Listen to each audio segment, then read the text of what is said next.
Hello again, back to another episode of Let's Play World of Warcraft Storytime. Last episode we discussed the beginnings of the world, we discussed the battle against the elements and the old gods, and we finished up the quest chain at Agamond Mills. Now we tried to resurrect one of those Agamans, and he was pretty much devoured by the Scourge. So, right now we will turn in this quest. Ah, how unfortunate. Perhaps the Scourge's dominion over Devlin's mind remained too strong. Or perhaps our methods are simply not strong enough. It's also possible that Devlin was too simple-minded to comprehend what we were asking him. Maybe. Maybe not. Yeah. Both items are pretty terrible. You've done much for us here, Yanko, but women of our caliber are needed elsewhere. Of your caliber, not our. Huh, he's not a woman. Shame on him. To the east lies the Bulwark, a fortified barricade against the ravages of the Plaguelands. The Bulwark protects us from Scourge invasions and has allowed us enough sanctity to build up our forces here in Tearsfall Glades. Go, speak with High Executor Darrington. He's an ally and will doubtless appreciate whatever aid you can give him. Nice. So, we reached level 10. We need to decide what spec we're going to use. Obviously not protection, but we could use Fury or Arms Warriors. Two-handed weapons. I believe we go with arms. I want to have one weapon, but we can also during the level process reskill those. Yeah, execute and rend our new abilities. So, getting east to the Bulwark, but we had a quest from Executor Zygant. All able-bodied members of the Horde are hereby ordered to report to Grand Executor Mortos at Forsaken High Command in Silverpine Forest. Now, more than ever, your help is needed in routing the enemy infestation of the region and conquering the port of Gilneas. To reach Forsaken High Command, you must travel south through Tearsfall Glades and enter Silverpine Forest. From there, follow the road south until you reach Forsaken Command. Onward, sister, Destiny calls. Yeah, that's not what we're going to do. We will go to the Bulwark and visit Silverpine Forest later. So, talking about the old gods, just to give you a little bit of a recap. Yasharaj is dead. He is killed by the Titans, and he cursed the land of Pandaria. Cthulhu is presumed dead, and N'Zoth, as well as Yogg-Saron, and any number between 1 and 3 old gods are chained beneath Azeroth. By the way, here in Tearsfall Glades is rumored to lie another one of them, but that's only speculation. So, after the Titans enslaved or captured the old gods, imprisoned them underneath Azeroth, they shaped the world for all living things to inhabit. And they did so. And they did so. But they left behind certain devices to defend against the old gods, because they knew that one day they would rise again. And they had certain measurements. They had a plan, some sort of plan at least. They had left behind the Emerald Dream, which is a blueprint of Azeroth, what it would have become if there weren't any living things on it. So, like the city of Lordaeron or Brill or anything human-made isn't there in the Emerald Dream. There's only vegetation. There is trees, there is water, and so forth. So the Emerald Dream is what Azeroth could become, what Azeroth would have become without the intervention of living things. So, what happens now? They left behind a certain mechanism of defense. And this mechanism is a group called the Keepers or the Watchers. And those Keepers are beings that are powerful, pretty much powerful. And they keep watch over Yogg-Saron in Ulduar. They keep watch over any other old god activity, and they try to defend this world. Then again, there are other mechanisms left, like constructs.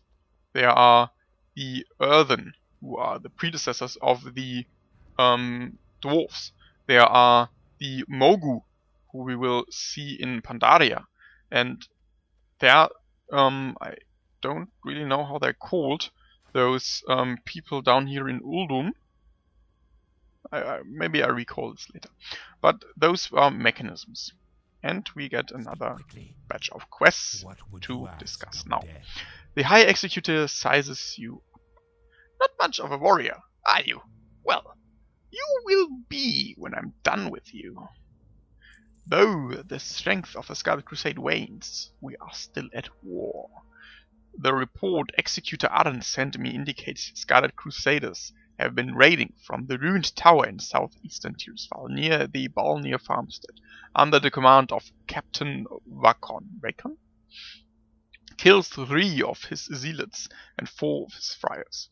It should prove to be a devastating blow to the crusade. Okay. Hello. Have you seen the plague ruins that wanders to the west of here? Those hides, so hideous, so diseased, so perfect. Fetch me 5 of them. I've got an idea for an anti-scourge poison that's guaranteed to succeed. Okay. So, those mechanisms were left to defend against old gods. But the old gods already corrupting some of the life forms on Azeroth, like the Silithid, which I talked about earlier. They were a race to serve the old gods, as well as the Klaxi in Pandaria or the Nerubians in Northrend. All of those bug people were, I think, they originated from the Silithid, and the Silithid became the Kiraj or Kirai down here in Silithus und, which is a German word, which I didn't want to say. They were down there in Ankirai, the old kingdom. They had their remains there, their home there, which is also where Cthulhu is housed.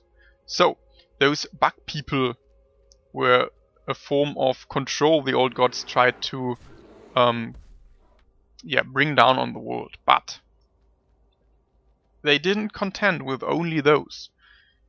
By the time the keepers were busy protecting the lands, by the time those constructs I talked about, the Earthen, the Mogu and so forth, they were doing their job pretty well, and the Titans made them constructs so that the old gods wouldn't hold any influence over them. That is where the old gods intervened. They made a curse that would prove to be fatal to the course of the Titans. The curse I'm talking about is the curse of flesh. So those constructs who had no life, who were only machines, they were getting pretty much alive. And alive was a thing they didn't know before. It was a new state for them, and being alive made them vulnerable to influences of the old gods. Which is why the Mogu, for example, they thought they were doing the work of the Titans, but they enslaved all the inhabitants of Pandaria and built an empire. Really glorious empire, but that wasn't what they were supposed to do. They were supposed to watch, they were supposed to guard, they weren't supposed to rule. And that is a problem, of course. But there's also opportunity, because not all of those affected by the Curse of Flesh did immediately serve the old gods. Because, as we know now, there were earthen, and those earthen, they evolved to be the dwarves, and the dwarves won't serve the old gods. Which is good. Being good, being good. Does this generate rage? Places heroic strike, okay. So the old gods still lingering below Azeroth, still planning, still scheming to get what they desire most, release of their prison. And that is where the story ends for now. Obviously it continues, but the Titans, they left Azeroth, they believed their defense mechanisms to be absolute, and well, that is when the Keepers tried to intervene. They tried to help too, because by the time they were only watchers at the time. Die. Die! And here is something pretty obvious, who we are going to meet again. Here is a slain Scarlet Friar with a purple flame. And we know this purple flame does only mean one thing. Lillian was. And Lillian was, as I told you when we first encountered her, is a person we will encounter very often within the Tirisfal Glades, because her story is woven into the one of the Scarlet Crusade. Yes, but getting back to the Keepers. The Keepers tried to build their own mechanisms of defense. They tried to give life forms power.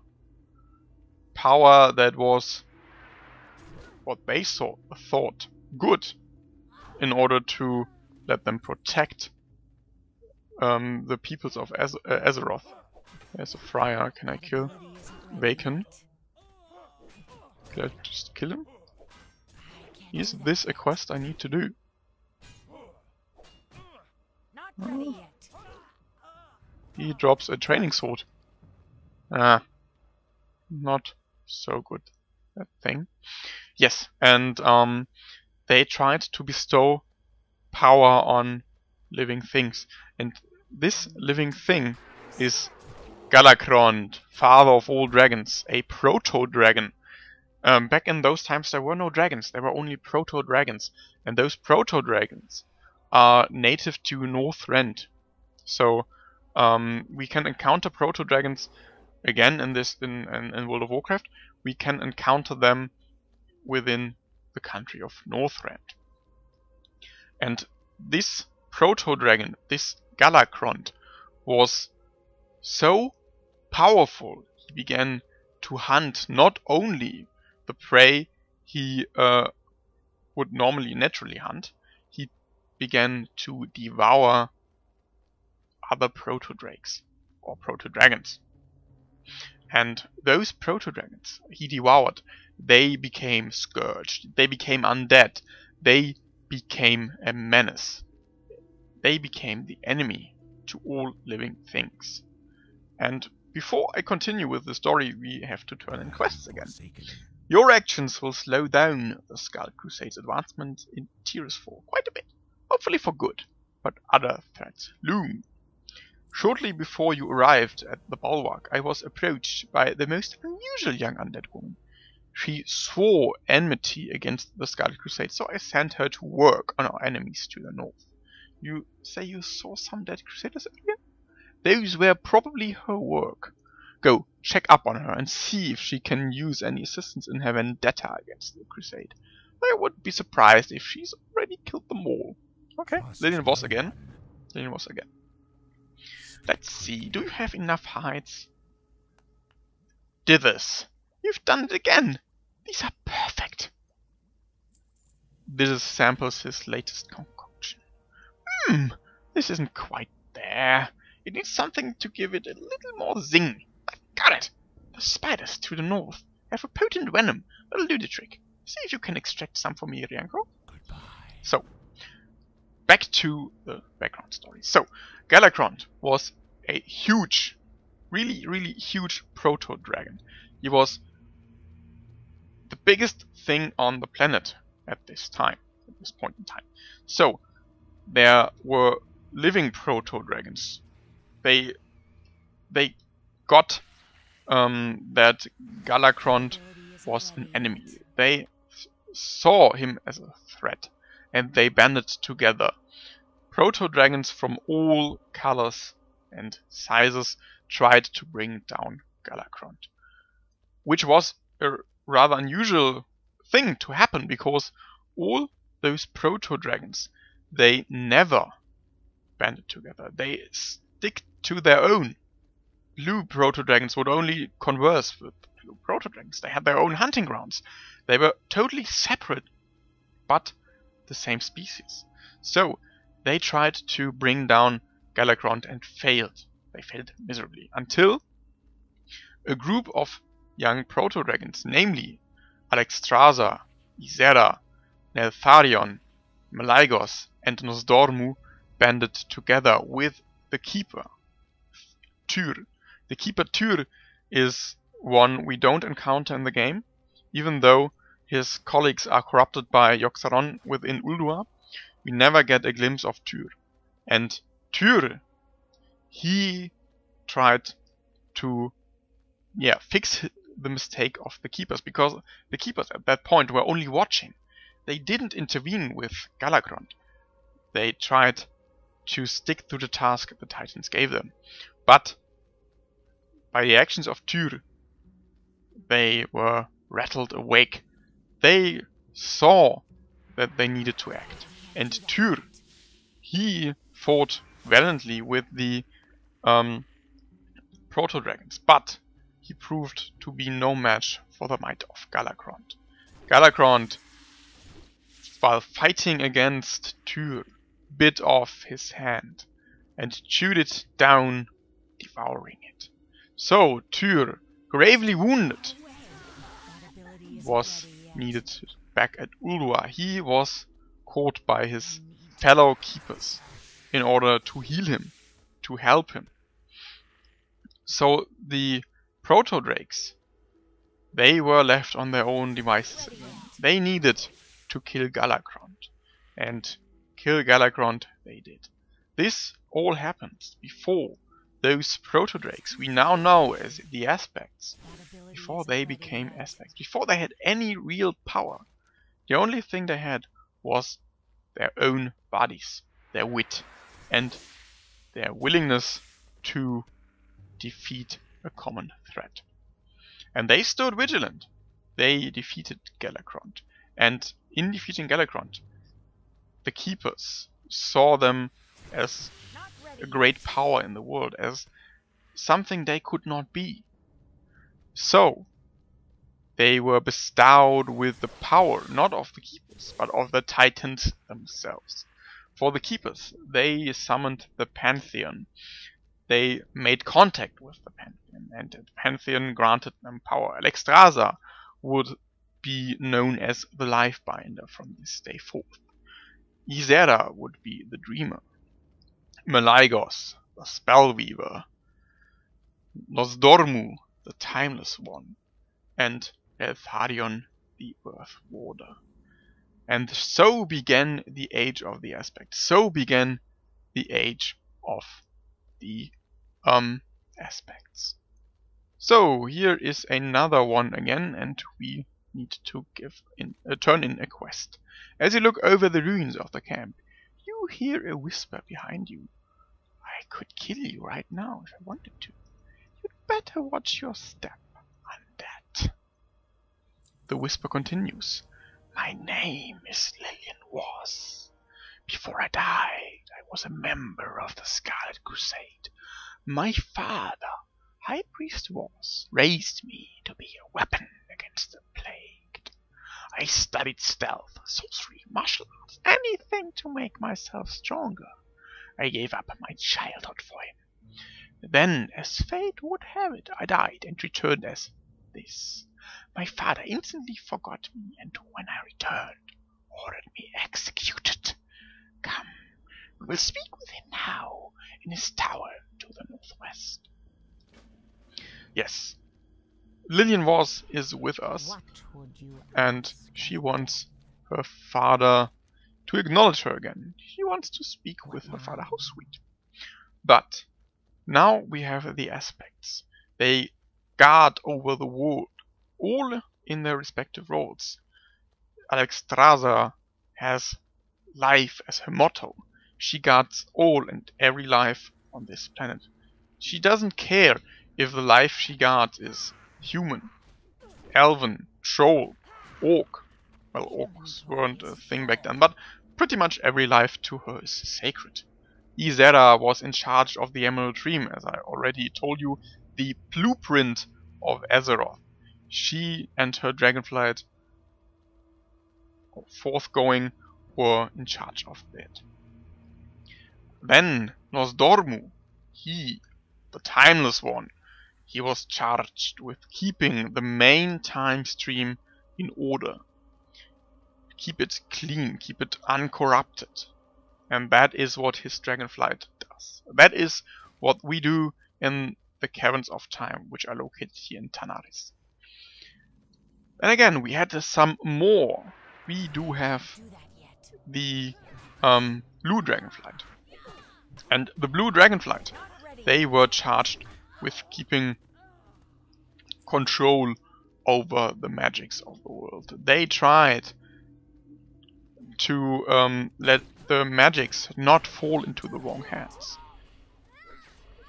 So Lillian simply is overpowered. They were charged with that. Malygos flight. So there's only one left. Neltharion, the Earth Warder.